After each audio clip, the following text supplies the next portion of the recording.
بسم اللہ الرحمن الرحیم۔ السلام علیکم۔ آج ہم حفیظ جالندھری کی حمد پڑھیں گے۔ حفیظ جالندھری کا نام کسی تعارف کا محتاج نہیں۔ حفیظ جالندھری نے قومی ترانہ لکھا، لیکن ایگزامس کے حوالے سے جو باتیں اہم ہیں وہ میں آپ کو بتاؤں گی۔ حفیظ جالندھری 1900 میں پیدا ہوئے، وفات 1982۔ جہاں تک ان کے انداز بیان یا کلام کی خصوصیات ہیں، زبان کی صفائی، سادگی، سوز و گداز اور موسیقیت پائی جاتی ہے۔ انہی خصوصیات کی وجہ سے انہیں قادر الکلام شاعر کہا جاتا ہے۔ قومی ترانے کی وجہ سے انہیں بہت زیادہ شہرت ملی۔ جہاں تک ان کے ادبی مقام کا تعلق ہے تو نظم اور غزل کو شاعر کے طور پر جانے جاتے ہیں۔ قابل قدر تخلیق شاہ نامہ اسلام ہے۔ حفیظ جالندھری کی کتابوں کے نام: دلغابہ شیریں، سوز و ساز، حفیظ کے گیت، حفیظ کی نظمیں، چونٹی نامہ، نغمہ زار ان کی بہت اہم کتابیں ہیں جو آپ کو ایگزامس میں آتی ہیں۔ نظم کی تشریح سے پہلے میں آپ کو بتاؤں گی کہ غزل اور نظم میں کیا فرق ہے۔ جہاں تک غزل کی تعریف کا تعلق ہے تو غزل عربی زبان کا لفظ ہے، اسے ایرانیوں نے رائج کیا۔ غزل کے معنی عورتوں سے باتیں کرنا یا عورتوں کے بارے میں باتیں کرنا ہے۔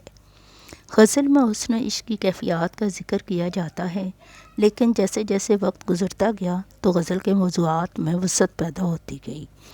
آج غزل میں مختلف موضوعات بیان کیے جاتے ہیں۔ غزل کا ہر شعر ایک اکائی ہوتا ہے، پوری غزل ایک بحر میں ہوتی ہے۔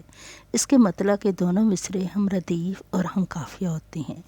غزل میں سوز و گداز لازمی ہوتا ہے، غزل میں شکوہ لفظی نہیں ہوتا۔ جہاں تک غزل کو شاعر میر تقی میر، اسد اللہ خان غالب، داغ دہلوی، فیض احمد فیض اور پروین شکر کے نام اہم ہیں۔ نظم کی تعریف: نظم کے لغوی معنی تنظیم اور ترتیب کے ہیں۔ ہر کلام منظوم کو نظم کہتے ہیں۔ نظم ایسی مسلسل اور مربوط صنف ہے جس کا ایک مرکزی خیال ہوتا ہے۔ اس میں داخلی اور خارجی تاثرات بیان کیے جاتے ہیں۔ نظم کے لیے ہیئت اور موضوع کی کوئی پابندی نہیں، یہ کسی بھی موضوع پر لکھی جا سکتی ہے۔ نظم میں قافی کا متعین نظام ہوتا ہے۔ نظم میں سوز و گداز نہیں ہوتا، نظم میں شکوہ لفظی نہیں ہوتا۔ نظم کو شاعر الطاف حسین حالی، اقبال، حفیظ جالندھری اور احسان دانش کے نام قابل ذکر ہیں۔ اسی نے ایک حرف کن سے پیدا کر دیا عالم، کشاکش کی صدائے ہا ہو سے بھر دیا عالم۔ کن ہو جا عالم دنیا، کشاکش کشمکش صدائے آوازیں ہا ہو گہما گہمی۔ نظم کی تشریح کرنے سے پہلے ہم نظم کا نام اور شاعر کا نام لکھیں گے اور پھر ڈائریکٹ تشریح شروع کر دیں گے۔ اس شعر میں شاعر کہتے ہیں کہ اللہ تعالیٰ اس کائنات کا خالق اور مالک ہے۔ اس نے ایک لفظ کن کہا اور کائنات وجود میں آ گئی، یعنی فیکون، وجود میں آ جانا۔ جب اللہ تعالیٰ نے کائنات بنا دی تو فرشتوں نے اللہ تعالیٰ سے پوچھا، یہ کائنات کس کے لیے تخلیق کی گئی ہے؟ تو اللہ تعالیٰ نے فرمایا، انسانوں کے لیے۔ فرشتوں نے کہا، انسان تو زمین میں فساد پیدا کرے گا۔ تو اللہ تعالیٰ نے فرمایا، جو میں جانتا ہوں وہ تم نہیں جانتے، اور پھر حضرت آدم علیہ السلام کو دنیا میں بھیج دیا۔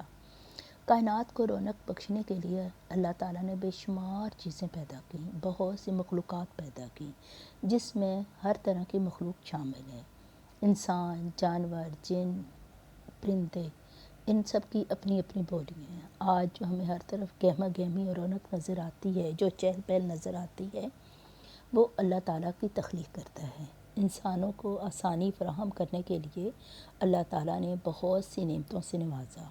اللہ تعالیٰ دونوں جہان کا مالک ہے، اس کی مرضی کے بغیر پتہ بھی نہیں ہل سکتا۔ اس کائنات کا وجود اللہ تعالیٰ نے خود تخلیق کیا اور پھر اس خاموش کائنات کو پر رونق بنا دیا۔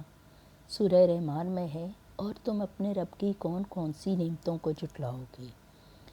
ریفرنس کے اشعار ہیں جو آپ لکھیں گے تو بہت اچھے نمبر آئیں گے۔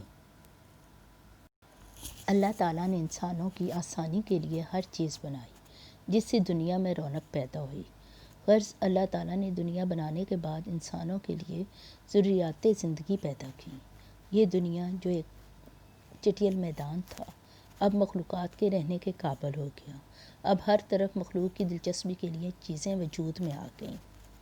تجھی سے ابتدا ہے، تو ہی ایک دن انتہا ہوگا، صدائے ساز ہوگی اور نہ ساز بے صدا ہوگا۔ شعر نمبر 2۔ نظام آسمانی ہے اسی کی حکمرانی سے، بہار جاودانی ہے اسی کی باغبانی سے۔ جاودانی ہمیشہ رہنے والی، باغبانی باغ کی حفاظت کرنا۔ تشریح: شاعر اللہ تعالیٰ کی قدرت بیان کر رہے ہیں کہ اللہ تعالیٰ ہر چیز پر قادر ہے۔ اللہ نے زمین اور آسمان تخلیق کیے، پھر زمین پر مختلف مخلوقات بھیج کر اس کا نظام چلایا۔ اسی طرح آسمان کا نظام بھی اللہ کی نگرانی میں چل رہا ہے۔ اجرام فلکی یعنی ستاروں، سیاروں، سورج، چاند، موسم، یہ سب اللہ تعالیٰ کے حکم کو مانتے ہیں۔ اللہ تعالیٰ کے حکم کے مطابق ان کا آنا جانا، بدلنا، سب کچھ اللہ تعالیٰ کے حکم سے ہو رہا ہے۔ شاعر اللہ تعالیٰ کی تعریف بیان کر رہے ہیں کہ اللہ تعالیٰ اس کائنات کا تخلیق کار ہے۔ وہ واحد ہستی ہے جو اس نظام کو چلا رہی ہے۔ سورج کا اپنے وقت پر طلوع ہونا اور غروب ہونا اللہ تعالیٰ کے حکم سے ہے۔ اسی طرح دن اور رات کا بدل بدل کر آنا اور جانا اللہ کے حکم سے ہے۔ اللہ تعالیٰ ہی زمین اور آسمان کا بادشاہ ہے۔ اللہ کے دم سے رونق اور بہار ہے۔ شاعر نے تشبیہ سے کام لیتے ہوئے اس دنیا کو ایک باغ سے تشبیہ دی ہے کہ مالی اپنے باغ کی دیکھ بھال کرتا ہے، طرح طرح کے پھول اور پھل اگاتا ہے، فالتو جھاڑیاں صاف کرتا ہے، لیکن جب باغوں میں پھولوں اور پھلوں کی بہار آتی ہے تو یہ بہار وقتی ہے، پھر پودے مرجھا جاتے ہیں، باغ ویران ہو جاتا ہے۔ یعنی یہ بہار وقتی ہے، عارضی ہے، لیکن اللہ تعالیٰ اس دنیا کا باغبان ہے، اس لیے اس دنیا میں ہمیشہ رہنے والی بہار ہے، کیونکہ اللہ تعالیٰ کی ذات لازوال ہے۔ اللہ تعالیٰ کو زوال نہیں۔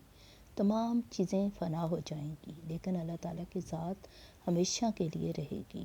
اللہ تعالیٰ قرآن مجید میں فرماتا ہے، اللہ تعالیٰ ہی کے لیے ہر قسم کی حمد ہے، جو آسمانوں کا بھی رب ہے اور زمین کا بھی رب۔ غرض تمام جہانوں کا رب ہے اور آسمانوں میں اور زمینوں میں بڑائی کا مالک بھی وہی ہے۔ وہ بڑا زبردست اور حکمت والا ہے۔ یہ شعر اس آیت کا مفہوم اپنے اندر لیے ہوئے ہے۔ اس کائنات کی ساری رونقیں اور بہار اللہ ہی کے دم سے ہے۔ اللہ کی ذات ہمیشہ رہنے والی ہے۔ اللہ کی ذات اس کائنات کو بہت خوش اسلوبی سے چلا رہی ہے۔